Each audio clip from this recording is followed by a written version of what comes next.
Hi అండి. అందరికీ నమస్కారం. మన తెలంగాణలో ఉన్న రైతులకైతే రైతు భరోసా గుడ్ న్యూస్ అయితే చెప్పడం అయితే జరిగింది. గత ప్రభుత్వంలో ఏదైతే రైతు బంధు పథకం కింద రైతులకు ఏ విధంగా ఆదుకున్నారో, అదే విధంగా వచ్చేసి రైతుల కోసం మేము కూడా ఉన్నామని చెప్పడం అయితే జరిగింది. ఈసారి కాంగ్రెస్ ప్రభుత్వం ఎప్పటినుంచో ఎదురు చూస్తున్న రైతుల కోసం రైతు భరోసా డబ్బులనేది రైతుల ఖాతాలతో పడడం అయితే జరుగుతుంది. సో, ఏ రోజున మనకి రైతుల ఖాతాలతో డబ్బులు పడితే కొంతమంది రైతులైతే ఆనందం అయితే వ్యక్తం చేస్తున్నారు. ఎందుకంటే ఇన్ని రోజులు రాని డబ్బులు మనకి ఇప్పుడు వస్తున్నాయని.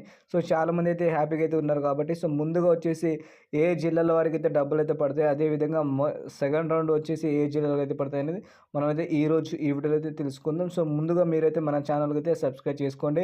ఏ అప్డేట్ వచ్చినా సరే రైతు భరోసా సంబంధించిన మన ఛానల్లో వీడియో రూపంలో మీ ముందుకైతే వస్తాను కాబట్టి మీరైతే ఛానల్కి అయితే సబ్స్క్రైబ్ చేసుకోండి.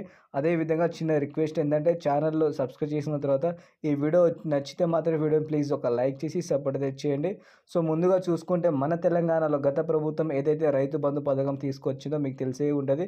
సో గతంలో వచ్చేసి మనకి ఎకరానికి 10,000 అయితే ఇవ్వడం అయితే జరిగింది. అదేవిధంగా మనకి ఎలక్షన్ ముందు కొన్ని హామీలు అయితే ఇచ్చారు కదా, ఆ హామీ ప్రకారంగా ఎకరానికి 15,000 అయితే ఇస్తామని చెప్పడం అయితే జరిగింది మనకి కాంగ్రెస్ ప్రభుత్వం.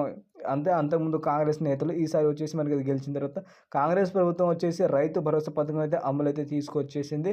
సో ముందుగా చూసుకుంటే మన తెలంగాణలో దాదాపుగా 1,42,00,000 ఎకరాలు అయితే ఉంది.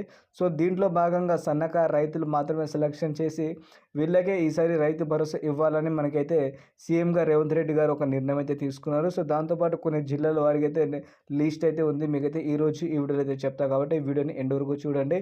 సో ముందుగా చూసుకుంటే దాదాపుగా గత ప్రభుత్వానికి మాకు అయితే చాలా డిఫరెంట్ ఉండాలి. కొన్ని కొత్త పథకాలు, అదేవిధంగా ఇప్పుడు మనకి హైదరాబాద్లో హైడ్రా అనే ఒక సంస్థ వచ్చేసింది. సో చాలా మీకు తెలిసే ఉంటుంది.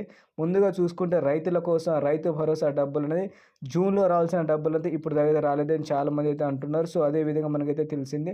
సో దాదాపుగా చూసుకుంటే మనకి ఏదైతే వానాకాలం పంట పెట్టుబడి సాయం కింద గతంలో రావాల్సిన డబ్బులు మనకి రేపు జరిగే సోమవారం క్యాబినెట్ మీటింగ్ తర్వాత రైతుల ఖాతాలో ఎప్పటి నుంచో జమ చేయాలని ప్రభుత్వం అయితే నిర్ణయించుకుంటుంది. సో దాని తర్వాత రైతుల ఖాతాలో అయితే డబ్బులు అయితే పడడం అయితే జరుగుతుంది. దీనిపైన వచ్చేసి మనకి తుమ్మల నాగేశ్వరరావు గారు వ్యవసాయ శాఖ మంత్రి కాబట్టి ఆయన కూడా ఒక క్లారిటీ అయితే ఇవ్వడం అయితే జరిగింది. సో మనకి దాదాపుగా సోమవారం అంటే రేపటి రోజున ఏదైతే మీటింగ్ జరుగుతుందో దాని తర్వాత నుంచి రైతుల కోసం రైతు భరోసా డబ్బులు రైతుల ఖాతాలో ఎకరానికి 7,500 రూపాయలు అయితే జమ చేయడం అయితే జరుగుతుంది.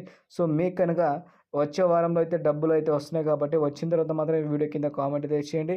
అలాగే ఏ చిన్న అప్డేట్ వచ్చినా సరే మన ఛానల్లో వీడియో రూపంలో మీ ముందుకు అయితే వస్తాను కాబట్టి ఛానల్కి అయితే సబ్స్క్రైబ్ చేసుకోండి. ఓకేనా ఫ్రెండ్స్, చాలామంది ఛానల్ని సబ్స్క్రైబ్ చేయడం మర్చిపోతున్నారు. సో సబ్స్క్రైబ్ చేసుకుంటే ఏ చిన్న అప్డేట్ అయినా తెలుసుకోవచ్చు మీరు ఈజీగా. దాంతోపాటు ఆసరా చేయూత పెన్షన్, దాంతోపాటు మనకైతే వానల కాలంగా వచ్చేసి మనకైతే ప్రెజెంట్గా ఎవరైతే రైతులైతే నష్టపోయి ఉంటారో సో ఈ వర్షాల కారణంగా సో వాటికి వచ్చిన ఆర్థిక సాయం అయితే చేస్తానని చెప్పింది కదా గతంలో ప్రభుత్వం. సో అదే విధంగా వాళ్ళు కూడా కొంత ఎదురుకి అమౌంట్ అయితే ఇస్తామని చెప్తున్నారు. ఆ అమౌంట్ ఎంతవరకు ఇస్తారో తెలియదు. సో మీరైతే ఆ అమౌంట్ కోసం ఎదురు చూస్తున్నారంటే వీడియో కింద కామెంట్ అయితే చేయండి.